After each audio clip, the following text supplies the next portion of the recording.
Hello, everybody.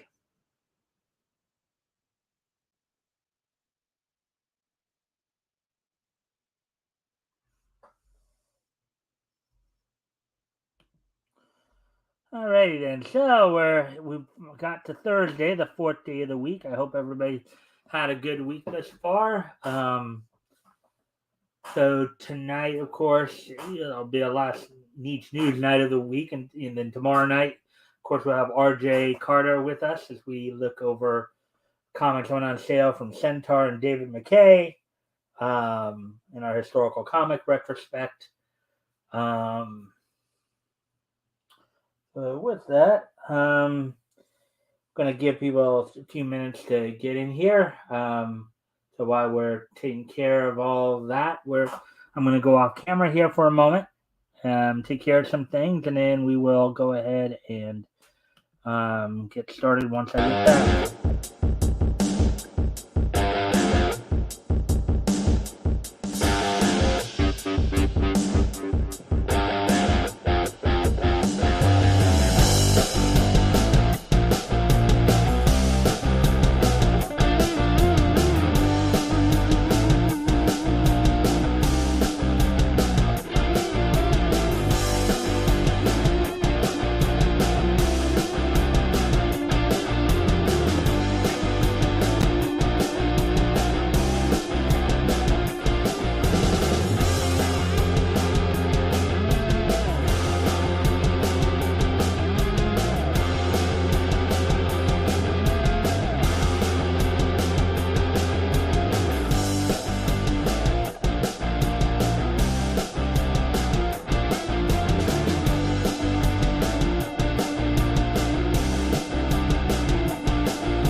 I'd let her know. Oh, all right. So, all right. Well, as always, guys, if you can help out by liking and sharing the screen, seeing if we can get some more friendly people here, that'd be appreciated. Also, if anything here we talk about tonight grabs your attention, feel free to comment and or ask questions. I'll try to answer the questions to the best of my ability. So, with that being in mind here, let me go over what's on tap for tonight. We're coming up on 4 minutes now here. Oh, well, we got one article to go over from Bounding into Comics. Let's see. So Kevin Smith is still in denial over the fact that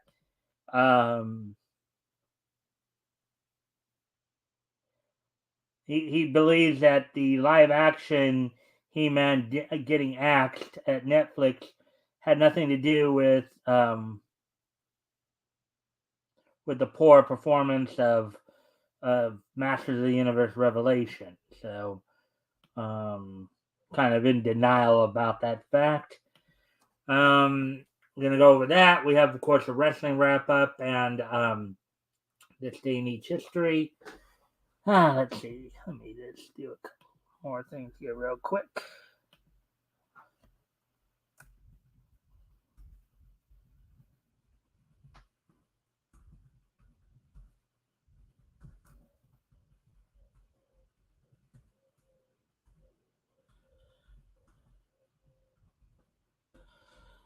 All right. Well, little JR is here. Let's see what JR has to say here. Hail, Xenu and Xena, long may they reign. All right. Alrighty then.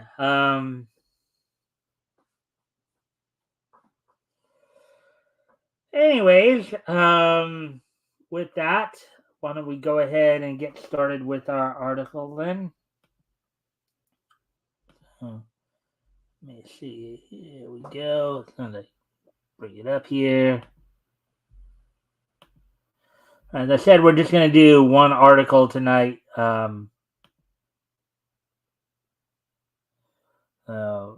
This will be it. Then we'll get to the wrestling wrap up. We got some news. You got closer to release. As well as, of course, this day in each history. So here we go. Kevin Smith rejects premise that Masters of the Universe Revelation performing poorly had anything to do with live action He-Man getting axed at Netflix. Article by John F. Trent, published earlier today in the movies television section. All right. Well, as we all know, though, is that what happens is that when you basically flip the bird to your older fans, and take the gamble of trying to rake in new fans by totally redoing continuity, you run the risk of them telling you where you can take those birds. Masters of the Universe Revelation showrunner and creator Kevin Smith rejected theories and speculation that the animated Netflix show performing badly with audiences affected the reported cancellation of the live-action He-Man film at the streamer.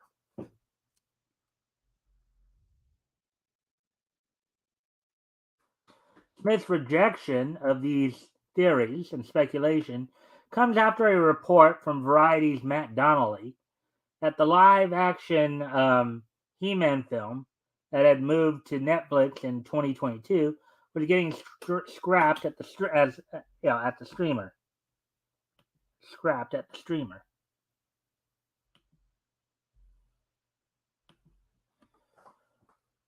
Donnelly posted the main reason for the film being scrapped was due to budget concerns, with him reporting, quote, insiders said that close to $30 million has already been spent on development costs and the cash that's been shelled out to hold on to talent. Like previously announced lead Kyle Allen in the film's heat-seeking direction duo Adam and Aaron Nee, unquote. However, he noted that the cost might have actually been double that, quote, other knowledgeable, in parentheses, SP question mark, sources estimate all-in cost for development at twice that figure, unquote. Now, mind you, I think part of it too is if they were utilizing whatever quote-unquote profits they thought they'd be making from Revelation to help make the live-action film, and there weren't any profits coming in, mind you, that might have been an issue too.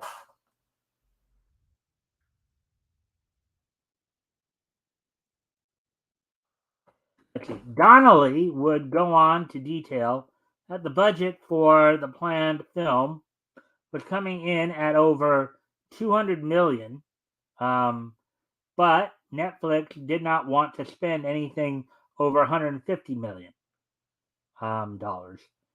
Later in his report, the writer detailed that sources informed him that the film's producers tried to get the film made for $180 million, which would include the already significant development costs, such as a reported $30 million. That $30 million reportedly included the purchase of the rights to He-Man and the Masters of the Universe from of course, the original creators, Filmation, and the Scheimer family, the Scheimer family.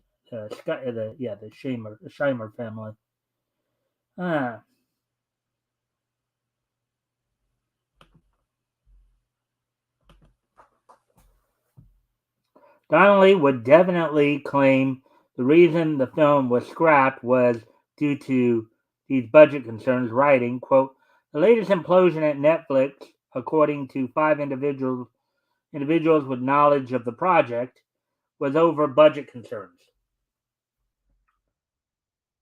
Well, I mean, it could be a mix of that and the fact that the Revelation was flopping. Because again, if they were hoping for the profits from Revelation to help fund the live action movie, and they weren't a whole lot of profits coming in, then yes, you could say maybe more indirectly than some people might say directly, but more indirectly, it would have had an effect as well. Responding to this report, Twitter user Zombie Shoot speculated Kevin Smith's Master of the Universe revelation might have also had something to do with the cancellation. The series was an atrocious 30. The series has an atrocious 38% audience score on Rotten Tomatoes. Yeah. In fact, if I remember correctly, I don't know if it was this series or another series, but no, I think it was another series because this one didn't get that low a score. But there was a series that was getting down close to like 6%, 5%, and it's like they just stopped the audience score. How bad that? But that wasn't this series though.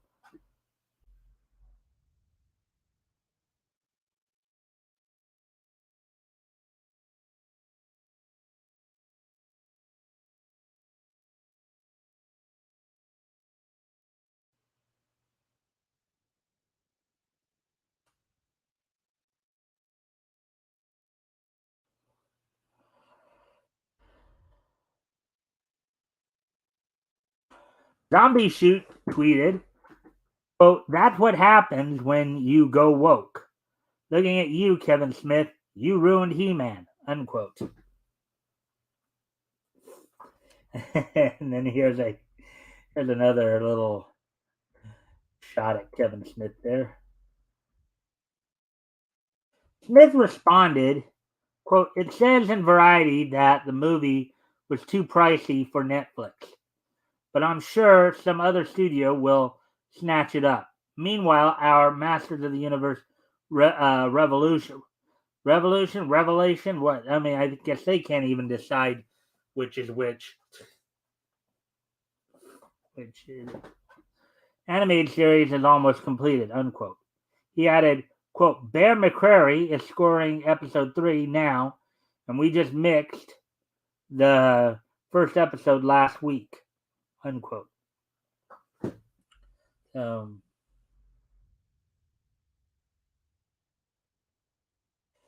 Again, as I would argue, if they were hoping to utilize some of the quote unquote profits that they got from Revelation and the profits weren't coming in, then yes, that might be a more indirect reason why it had something to do with it.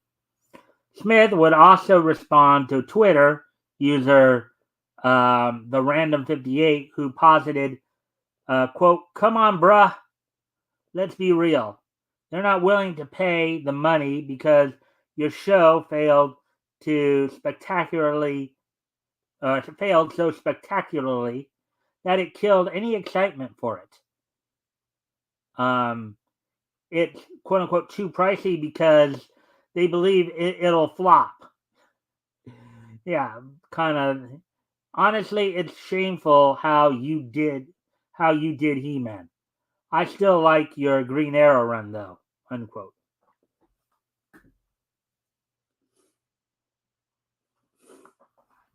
Smith replied, quote, "I read the Variety article twice, and I wasn't mentioned once. Meanwhile, Masters of the Universe Revolution, the sequel series, debuts in a few months. We have a panel about it at San Diego Comic-Con tomorrow." Well, of course, Variety is probably not going to say anything about Smith and Revelation because, you know, they're another SJW publication, right? You know, Variety's going to like play up the, Variety will be just as delusional as Smith is about the idea that maybe Revelation, now Revolution, may have had something to do with the live action movie getting canned because people didn't like the creative direction they were taking it in.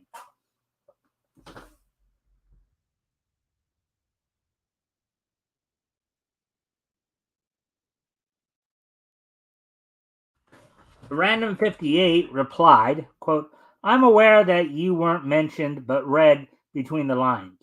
The only reason that Netflix isn't making it is because they don't think they can make money. They can make the money back, which is basically what it comes down to. It's like, if you're trying to do this live action show of a show that you're already doing that's not bringing in the money, and now you want them to fork over more money for another show that's likely to fail? Yeah, right. If you believe that's happening, Mr. Smith, I've got some swamp land in Florida I'd like to sell you. Oh, boy.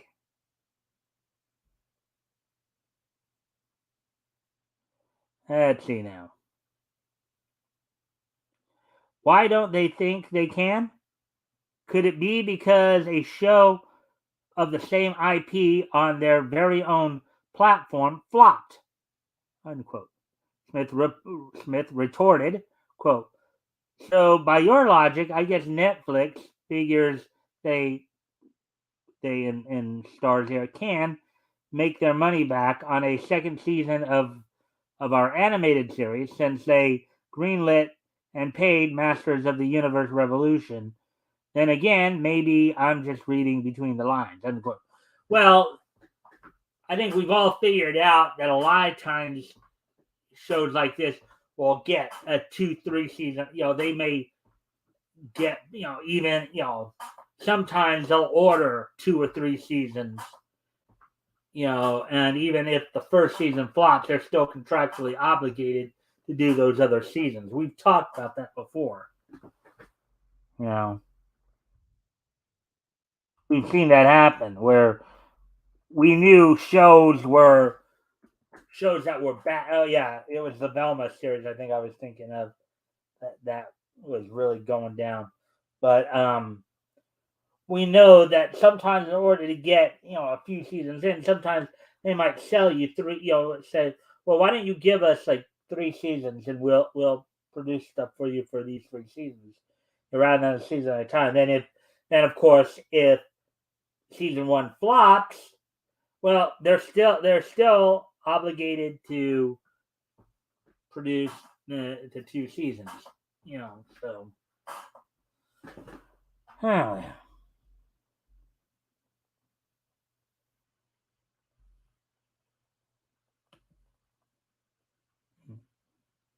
As we continue on here, the Random 58 fired back, quote, I don't know what the budget for the show is, but considering the number for the movie, it's probably a small fraction of that.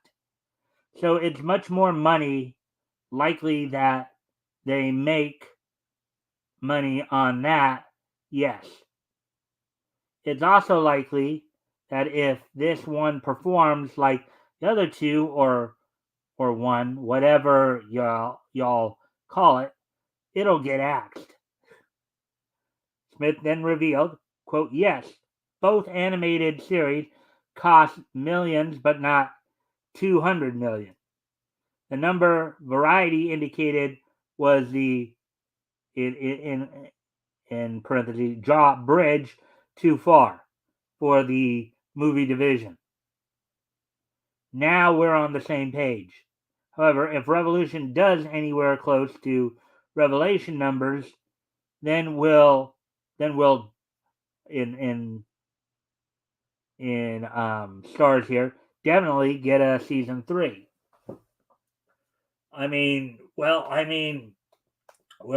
Because again, if you know, I don't think it did as well as you'd like everybody to believe from everything I've heard. But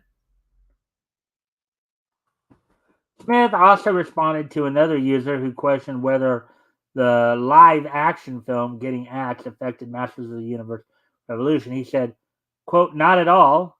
That project was part of the movie division. Master of the Universe Revolution is part of the animation division. Yeah, one's a cartoon, one's a live action movie, so they're not as likely, but again, the underlying logic is that they don't, the reason that they're getting, more seasons of, Masters of the Universe Revolution is because they're making the money back on it, whereas they don't see themselves making the money back on the live action movie that has a much higher cost to produce. Quote, I'm sure we'll wind up talking about it at the Master of the Universe panel on Thursday afternoon at San Diego Comic Con. According to Variety, the big budget of the movie was the issue, unquote, he added. Again, maybe because they believed they couldn't make the money back.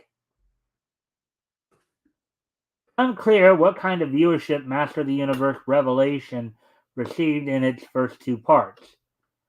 The series did not chart on Netflix's top 10 chart for the week of July 19th through July 25th. In 2021, when the first part debuted, the series had less than 13.7 million hours viewed in its first week. So it wasn't doing as well as maybe, doesn't seem like it was doing as well as Kevin Smith would want everybody to believe. It did not chart in the top 10 for the following week either. The least viewed show in the top 10 was The Good Doctor, Season 2, which racked up 13.2 million hours viewed.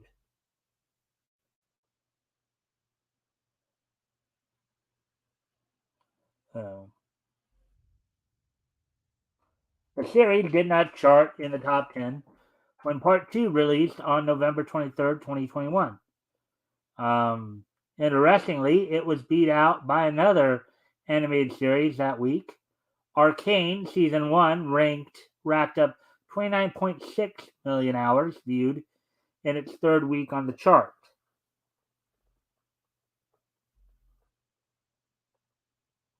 It's been up there for 3 weeks. Series did not chart in its second week. It was beat by Arcane Season 1 again, which racked up another 18.1 million hours viewed in its fourth week. So basically, it's like, well, Arcane probably wasn't doing as well either because it was dropping off after initially, from the looks of it. It was also beat by Jurassic World Camp Cretaceous Season 4. That series brought in 16.9 million hours viewed in the first week on the chart.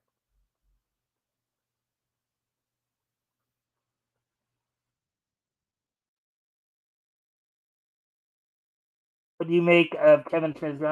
Well, I mean, it might, I think it might have been a contributing fact. I think Revelation might have been a contributing factor as to, the official reason they gave was the budgetary concerns that it ran over budget. But ultimately, if they don't believe that they're going to make that money back, then of course, and it's because another property that they're doing, is not doing as well. It's like, okay, so you have this creative team. It's not doing well. They're not doing well with this animated series, not doing as well as maybe some of the higher ups would want them to do, right? And now you're saying that you want to you want, so the higher ups, executives are sitting there going, okay, we gave you this much money to do this, and we're not getting the returns we thought we would on this.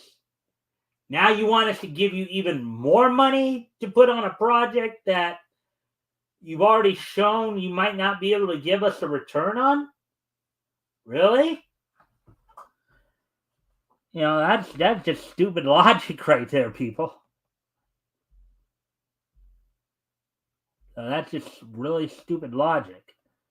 Let's see now, 25 minutes. Let's see. Well, I wasn't going to do any other articles. First off, I don't think there were any others new, anyways.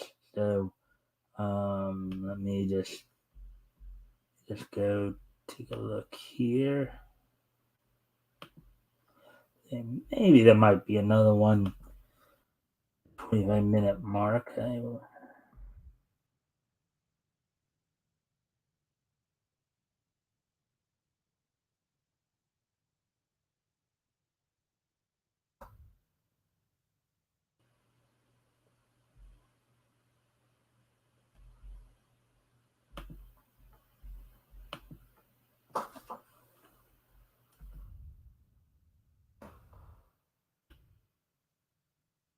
Check another site here real quick. I doubt very.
And there.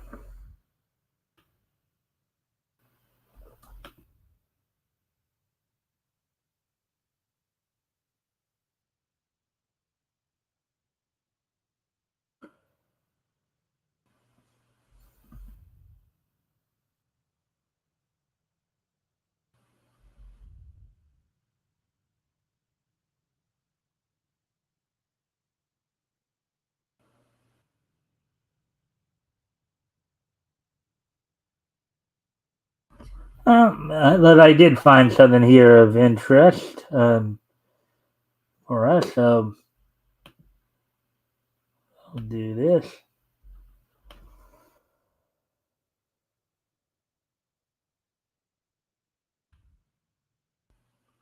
All right, so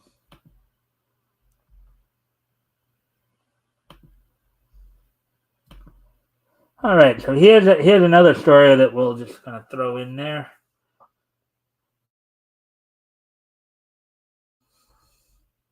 before we, of course. All right, Nickelodeon Animation Studios celebrates 25 years of cartoons. Article by Christina Wiggins, published earlier today.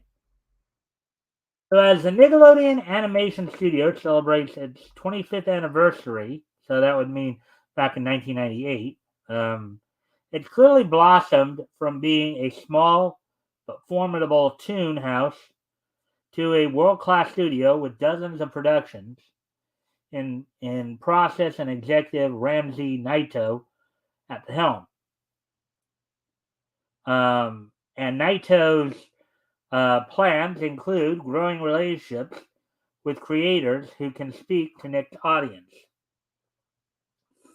Well, just hopefully they don't go all woke.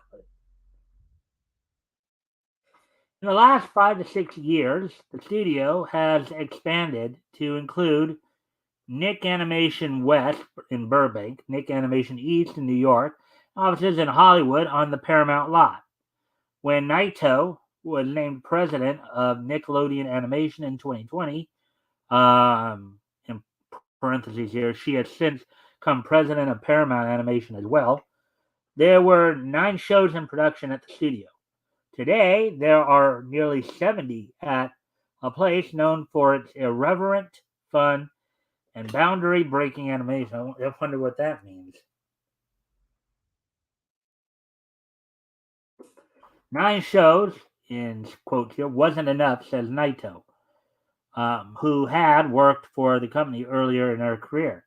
Quote, we're open to a tremendous variety of projects, and all our projects are wildly different. We really try to embrace this idea of no house style, and by way of doing so, we're really forewalling around creators, directors, producers, and working with them to create a process for getting their vision on screen in the best way. On every single movie that we're making now, we're working with a different studio, which I also think supports uniqueness and sophistication in the storytelling and execution. We treat animation as cinema. Unquote.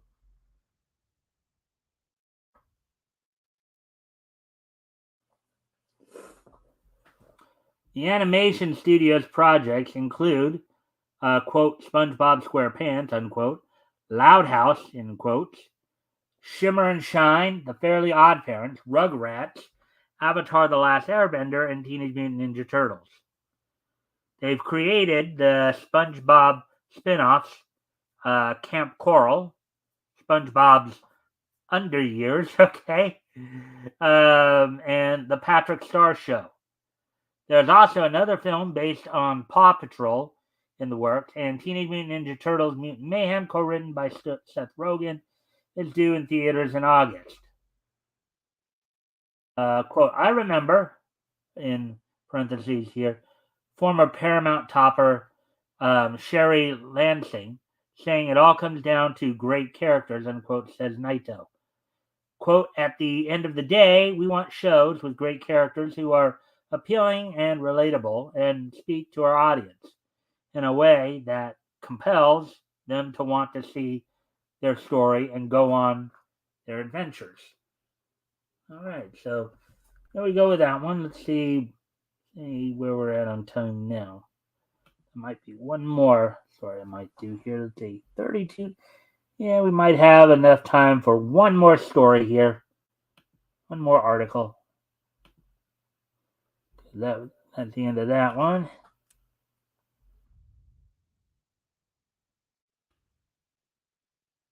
Here's another article in the TV section. Spider-Man freshman year being produced at popular anime studio.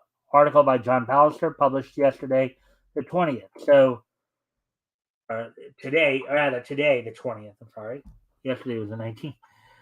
One of the most unexpected projects in Marvel Studios' upcoming slate might be Spider-Man freshman year, a new animated series being made for Disney Plus. The show, which was first announced during Disney Plus Day in 2021, promises to provide a timeless but distinct take on the mythos of Peter Parker, Spider-Man, and now we know one team um, who is helping bring that to life. According to a new press release, the Japanese digital animation studio Polygon Pictures is involved with Spider-Man freshman year. The studio previously worked on Star Wars, The Clone Wars, Tron Uprising, and Transformers Prime. Spider-Man freshman year follows Peter Parker on his way to becoming Spider-Man in the MCU, with a journey unlike we've ever seen and a style that celebrates the character's early comic book roots. The series is confirmed to see Charlie Cox reprise his role as Matt Murdock Daredevil, and Paul F. Tompkins as Bentley Whitman Wizard.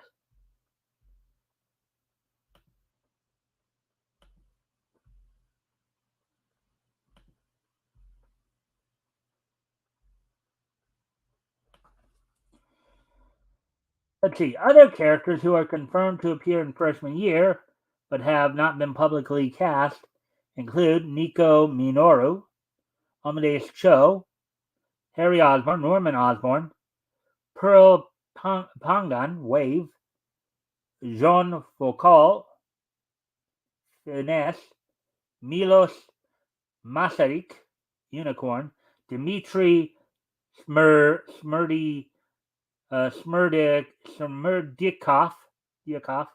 Chameleon, Matt Gargan, Scorpion, James Sanders, Speed Demon, Maria Vasquez, Tarantula, Alexei Sistovich, Rhino, Butane, Carmela Black, Lonnie Lincoln, Otto Octavius, Dr. Octopus, and Stephen Strange, Doctor Strange. All right, so that one went pretty quickly as well. Of course, doesn't necessarily full on surprise me, but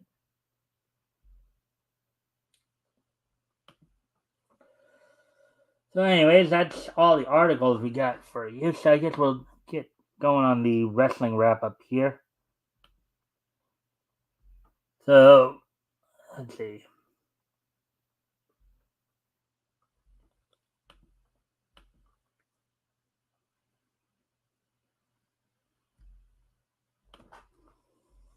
You want domination, you want expectation, you want to roll the dice. Another step forward, another step twice.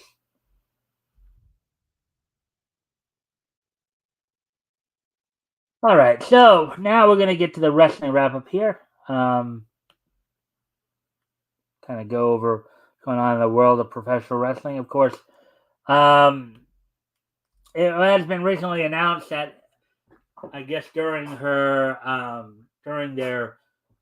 tag team title loss to Chelsea Green and Sonya Deville, Liv Morgan, who was partnering with Raquel Rodriguez at the time, suffered an injury that may keep her out a while. So that's come out recently. Also, they made an announcement that they found what the cause of death of Iron Sheik. Now, some of you may have heard Iron Sheik, Ali Vaziri. He passed away earlier, I think, a few months ago, and now they've come out with what they believe was the cause of his death. Apparently, he had a heart attack in his sleep, so passed away at the age of. He was just shy of his 81st birthday by a few days. So, let's see. Also, it's being reported that WWE is a little bit reluctant, even though they want to be able to scout wrestlers from other organizations like AEW. It's been reported recently they've been a little gun shy, a little reluctant because they're involved in a lawsuit with Major League Wrestling, who's accusing them of contract tampering. Basically, that's when, of course, they're basically talking to talent that is presently under contract with Major League Wrestling and trying to lure them away, trying to get them break their contract, lure them away to sign with the WWE, which of course is illegal. Which has made WWE somewhat gun shy of late because there's also been talk they've been trying to make pitches to some guys in AEW, most notably, of course, Kenny Omega. There's been a lot of talk how WWE probably wants to bring Kenny Omega into their ranks, along with the Young Bucks, of course, bringing the full elite. But as of right now, they still can't because I think again all three are still under contract with AEW, and of course Tony Khan I think is fighting very hard to keep them in AEW, keep them happy. Even though some of the issues that have been in AEW the last couple of years here. Speaking of AEW news, of course, CM Punk also had a meeting with the talent that is working on Collision with him, talking about how where he's trying to step up and be more of a leader in that locker room. And of course, on last night Dynamite, we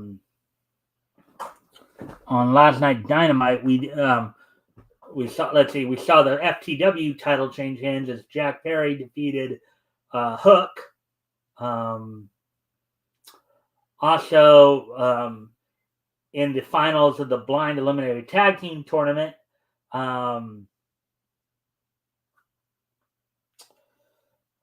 Adam Cole and MJF defeated Daniel Garcia and Sammy Guevara of the Jericho Appreciation Society, which will have them now heading to Collision on the 29th of this month to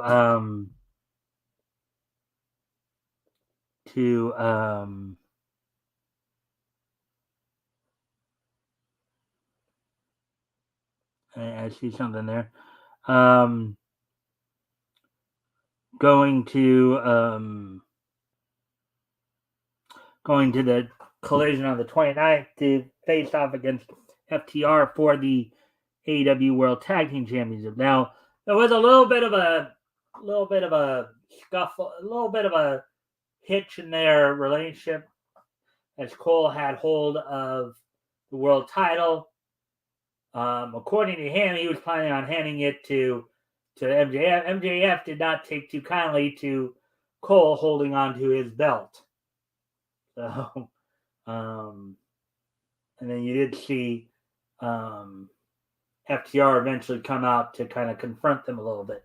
And the main event of the night saw the Elite, the Golden Elite as they call themselves, with the addition of Kota Ibushi, along with, of course, the aforementioned Kenny Omega, the Young Bucks, and Adam Page, all defeating the team of the Blackpool Combat Club of Ring of Honor World Champion Claudio Castagnoli, John Moxley, Wheeler Yuta, and then, of course, Konosuke Takeshita and Pac. Now, some interesting things happened during the match that eventually helped lead to the Golden Elite winning the match.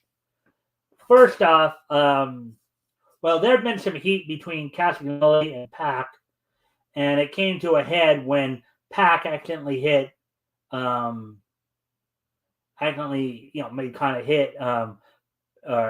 Castagnoli accidentally hit Pac. Pac did not take too kindly to it.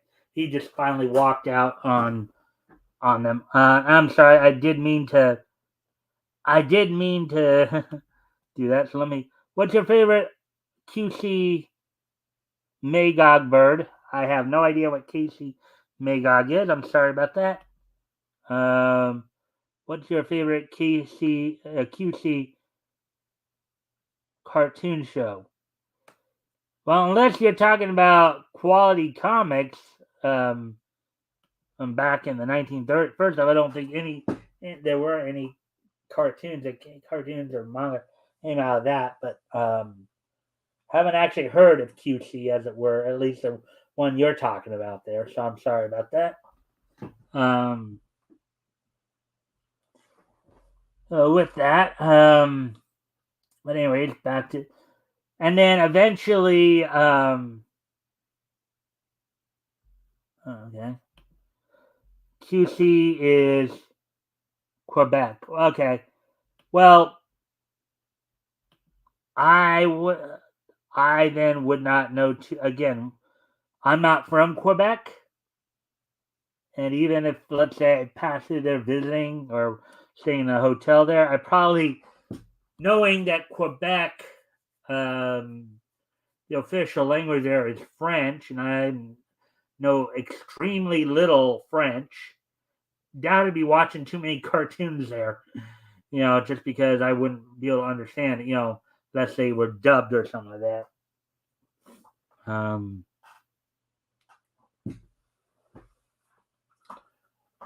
But let's see. So as we were saying, though, and then of course Don Callis, who is Konosuke Takeshita's manager, pulled him out of the match when he saw that it wasn't, now they were down to like where the Golden Elite had a 5-4 advantage.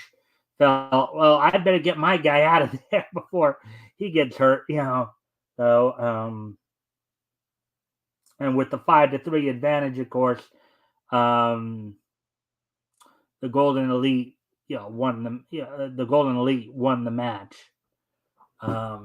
Now, what they're also, and we'll talk a little bit more about this in a few minutes, of course, but what else they're talking about is possibly they're going to use this situation between Pac and Castagnoli to possibly have Pac challenge Castagnoli for the Ring of Honor World Championship this Friday at Death Before Dishonor. Initially, they were hoping to have Mark Briscoe challenge for the title, but he injured his leg, and now they don't know yet who's going to challenge Claudio for the Ring of Honor World title this Friday. But also, some other little tidbits, as it were. This Friday, of course, is also the Death Before Dishonor pay-per-view coming up for Ring of Honor.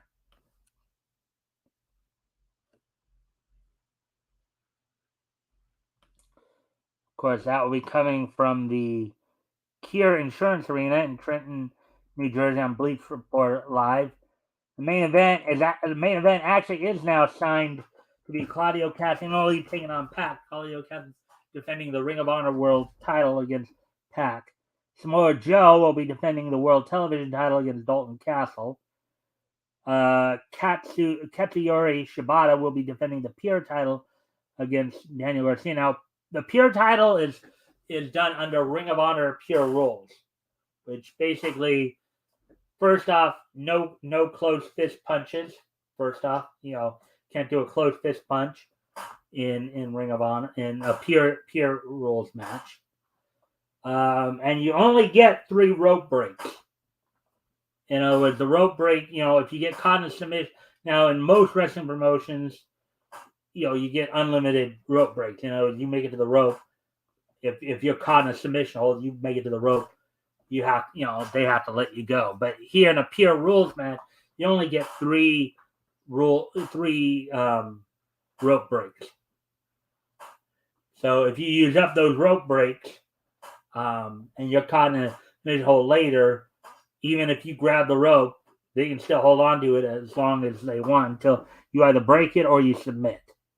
Athena will be defending the Ring of Honor Women's World title against Willow Nightingale. Now, Willow Nightingale did have a title shot at her in the past and didn't fail, but right now Willow's got some momentum going for her as she had won the New Japan Strong Women's Division title up until Julia beat her for about a couple weeks ago, and then came back to the States and of course won the Owen Hart the women's bracket of the Owen Hart Foundation tournament, in which she defeated Athena in the semis. The Lucha Brothers will be defending the Ring of Honor World Tag Team titles in a 4-way match that will include Best Friends Trent Beretta and Chuck Taylor, the Kingdoms Mike Bennett and Matt Taven, and Aussie Opens Mark Davis and Kyle Fletcher. In a fight without honor match, which I'm guessing is a no holds barred type of match, you'll see the members of the Dark Order of Evil Uno, Alex Reynolds, and John Silver taking on the Righteous Dutch and Vincent and Stu Grayson. For the Ring of Honor World 6-man tag team match, the Mogul Embassy of Bishop Khan, Toa Leona, and Brian Cage, Prince Nine in their corner, will be taking on the team of 6 or 9, Master Wato and Ryusuke Taguchi, and Leon Ruffin for the World 6-man title. And to open up the show, you got Gravity taking on Commander in what I believe will be a special Lucha Libre style match. And then on the 0-hour pre-show, which will be on YouTube that day, it'll be Friday tomorrow night, you'll see Trace in a Pure Rules match, Tracy Williams, the former TV champion Tracy Williams taking on former Pure champion Josh Woods. In a women's match, you have Trish Adonis, Layla Hirsch, who recently made her return to action. Shane Taylor taking on AR Fox, and Axel Andretti and Dante Martin teaming up to take on the workhorsemen of JD Drake and Anthony Henry. So that's all I got for you in the wrestling wrap-up. let's see now. So now, with today being Thursday, July the 20th, 2023, let's take a look back at this day in Nietzsche history.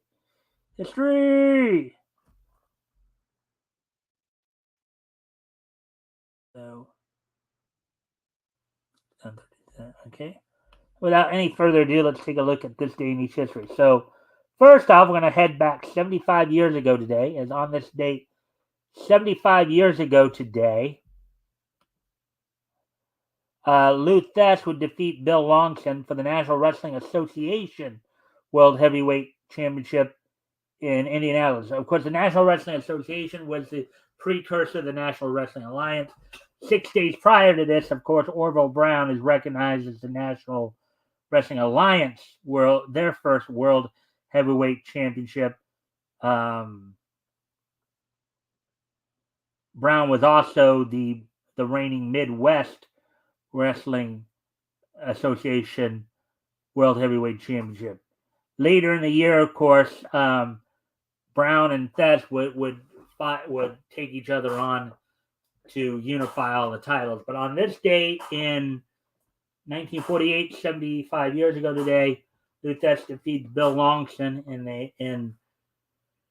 for the National Wrestling Association World Heavyweight title.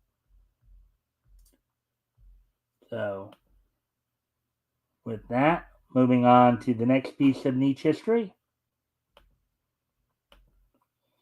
And we move ahead to 1993, which was, of course, 30 years ago today.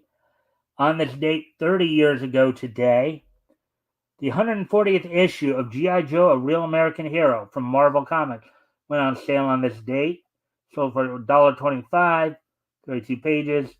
The story was Going South, written by Larry Hama, penciled by Chris Batista. Chip Wallace did the inking, and Rob Sharon did the coloring. So on this date, 30 years ago today, the 140th issue of G.I. Joe, A Real American Hero, hit newsstands for Marvel. So now moving ahead to 2013. On this day in 2013, the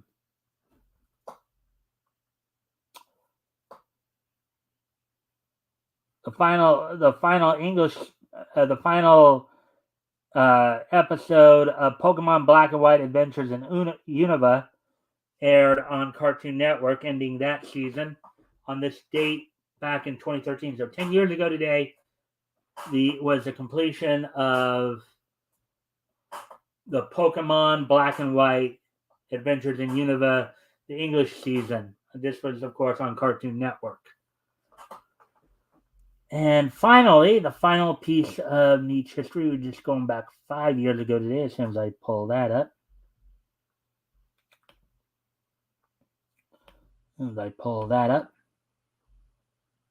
On this date, 5 years ago today, the computer animated adventure comedy film Duck, Duck, Goose, published by GFM Animation, among others, made its United States premiere on this date 5 years ago today. So 5 years ago today was the U.S. premiere of Duck, Duck, Goose from GFM Animation. So there we go with that one. I thank everybody for being here tonight. I hope you all enjoyed the show. I hope you guys got a lot out of it. And don't forget, tomorrow night, of course, I'll have R.J. Carter with me, as we will be looking back to comics that went on sale in November 1939, focusing in tomorrow night on Centaur Comics and David McKay publications. We'll be taking a quick peek at Magic Comics Volume 1, Number 5, and then looking over such features as Amazing Man, Speed Centaur, Dean Denton's Science Detective, and Arrow. So with that, I thank everybody for being here, and I hope to see you all tomorrow. Bye.